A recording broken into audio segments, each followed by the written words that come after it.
Le comportement du jeûneur.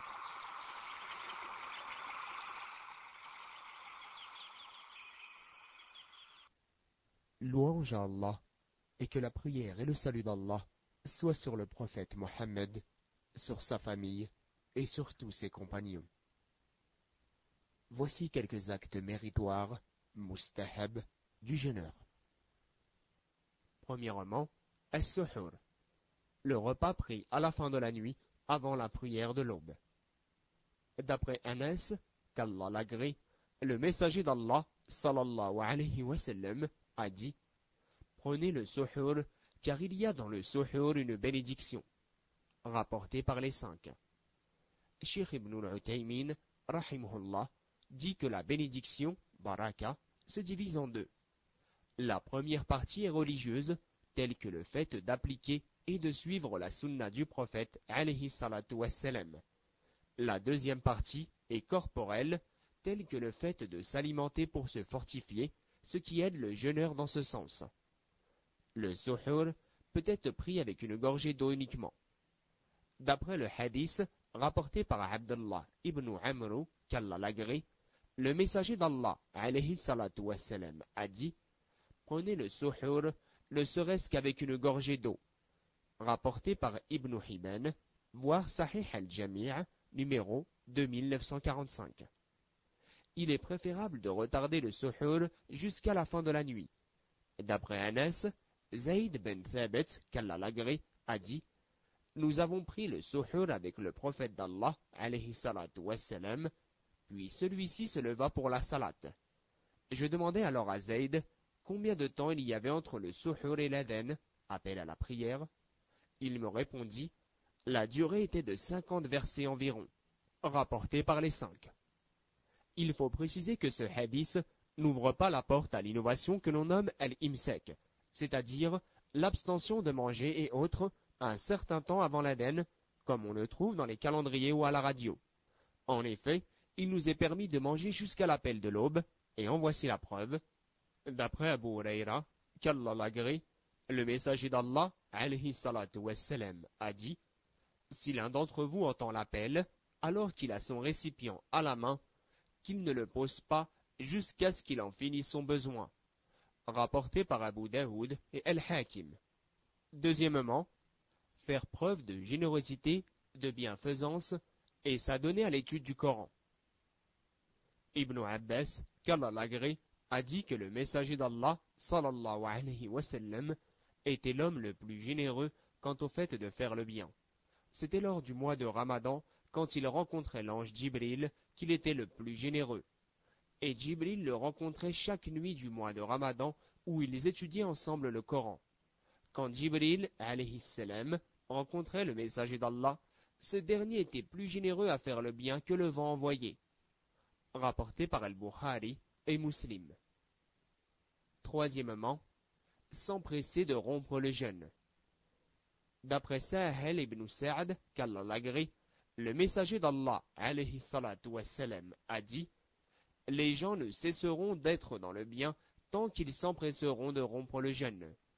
Rapporté par Al-Bukhari, Muslim et Tirmidhi. Quatrièmement, le mérite de la prière nocturne.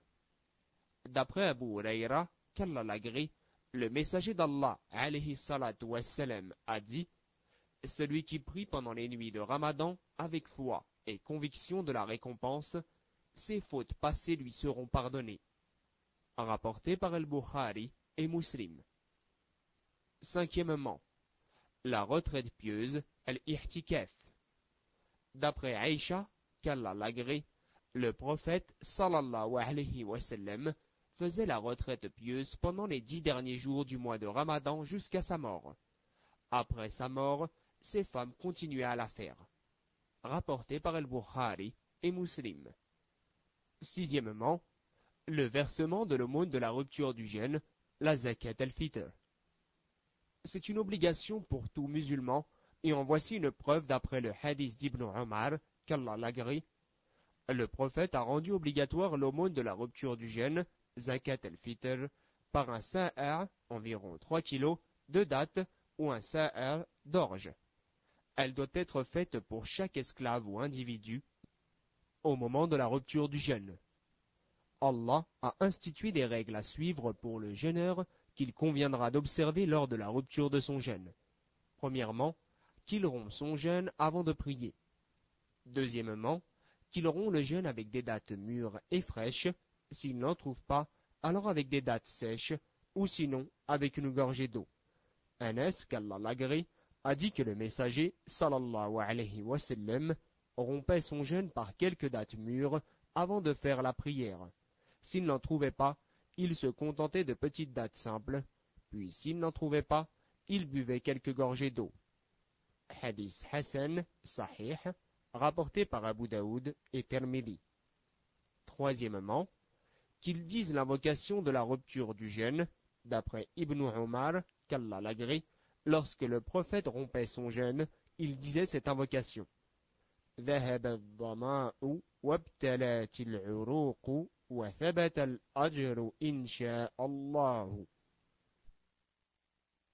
Bon, rapporté par Abu Daoud, voir Sahih al-Jami', volume 4, numéro 209. Quatrièmement, qu'il demande à Allah ce qu'il veut dans ses invocations, comme bien de ce bas monde et de l'au-delà, et les meilleures des invocations sont celles qui les rassemblent et celles qui ont été authentifiées par le prophète, alayhi salatu wassalam. Cinquièmement, qu'il ne manque pas de faire la prière du mort-le-ban commun à la mosquée après qu'il ait rompu son jeûne d'une date tendre ou autre chose. Lorsqu'il a terminé sa prière, qu'il revienne à son repas. D'après un ouvrage de Abu Malik et la recherche par Mou'ad. Ce qui est permis pour le jeûneur. Nous allons énumérer certains points ignorés par de nombreuses personnes. Par crainte de nous attarder, nous nous limiterons simplement à donner les références des hadiths, voire leur sens si nécessaire. Premièrement, se laver pour se rafraîchir, en cas de chaleur, pour janaba ou autre nécessité. Le prophète alayhi salatu wassalam versait de l'eau sur sa tête alors qu'il jeûnait à cause de la soif ou de la chaleur. Hadith authentique, référence, le Sahih al-Sunnan Abu Daoud, numéro 2072. Deuxièmement, le rinçage de la bouche ainsi que l'aspiration de l'eau par les narines. Le prophète sallallahu alayhi wa sallam a dit « Insiste sur l'aspiration de l'eau par les narines lors des ablutions sauf si tu es en état de jeûne. » Hadith Sahih, référence Sunan Abu Daoud. À savoir, si par accident, lors des ablutions, la personne venait à avaler de l'eau, ceci n'annulerait pas son jeûne. Voir la réponse de Cheikh Ibn al-Uthaymin dans Fatawa as-Siyam, page 38. Troisièmement, la pratique des saignées, al-hijama. On rapporte que le prophète a pratiqué une saignée alors qu'il jeûnait. Hadith Sahih, référence Sunan Abu Daoud, numéro 2079, ainsi qu'Al-Bukhari et Tirmidhi. Toutefois, il est bon de savoir que certains savants ont déduit par analogie, qu'il est permis de faire un don de sang ou un examen sanguin, exemple, prise de sang, à condition qu'il y ait nécessité et que ce soit une petite quantité, tel ce qui est prélevé dans une seringue. Si ces conditions ne sont pas respectées, cela risquerait d'annuler le jeûne.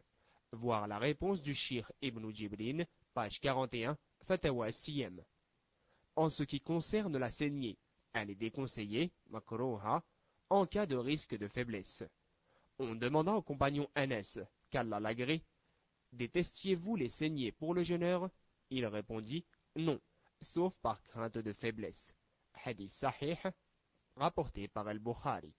Il en est de même en ce qui concerne le don de sang, il est préférable qu'il ne le fasse pas dans la journée, sauf si cela est vraiment nécessaire. Avis tiré du livre Al-Wajiz de Abd al-Azim al-Badawi. Quatrièmement, il est permis d'embrasser sa femme ou de lui faire une caresse. Nous tenons à avertir que ceci concerne celui qui est capable de se retenir d'aller jusqu'au rapport charnel. L'épouse du prophète Aïcha, qu'Allah l'agrée, a dit « Le prophète alayhi salatu wassalam embrassait et touchait ses femmes alors qu'il jeûnait et il était le plus à même de se retenir. » Hadith Sahih, rapporté par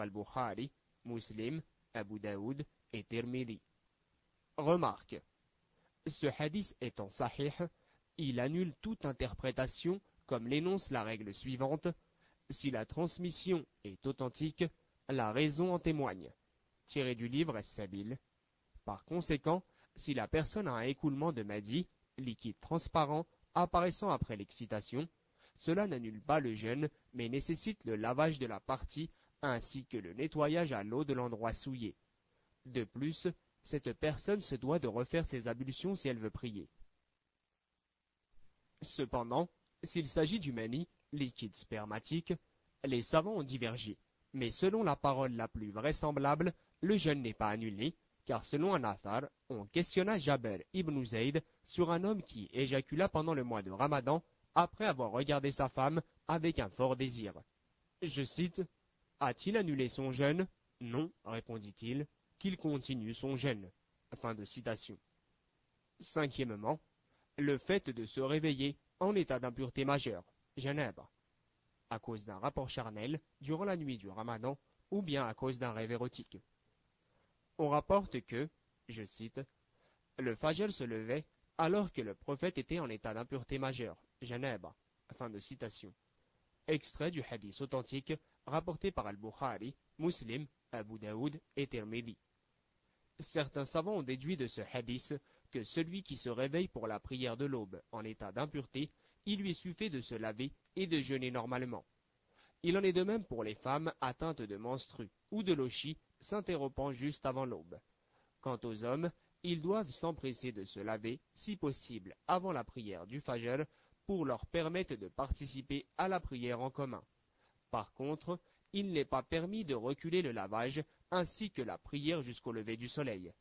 Quant à celui qui fait une sieste durant la journée du jeûne et qui se réveille en état de janaba, son jeûne est toujours valable car cela est contre son gré. Il lui suffira simplement de se laver. Résumé de la réponse du Shir ibn Baz, page 51 de Fatawa Siyam. Sixièmement, il est permis de faire le wissal jusqu'au suhur. C'est le fait de manger au suhur uniquement. Le prophète sallallahu alayhi wa sallam a dit: ne faites pas le jeûne continuel, al-wissal. Si l'un d'entre vous veut continuer, alors qu'il continue jusqu'au suhur. Extrait du hadith rapporté par Al-Bukhari et Abu Daoud. Quant au wissal que pratiquait le prophète alayhi salatu wassalam, qui consistait à jeûner plusieurs jours consécutifs sans aucune interruption, ceci est particulier au prophète et il n'est autorisé que pour lui. Septièmement, il est permis d'utiliser le siwak, bâton d'arak avec lequel le prophète se frottait les dents, le parfum, les pommades, le noir pour les yeux, kohol, le henné, les gouttes pour les yeux et les oreilles, ainsi que les piqûres non nutritives, et avaler sa salive. L'origine de tout cela est la permission, car si cela était interdit pour le jeûneur, Allah Jalla wa Ala nous en aurait informé, et de plus le prophète alayhi salatu wassalam nous en aurait averti. Texte issu des publications Al-Bayda. La traduction du Coran est faite selon le sens de ces versets.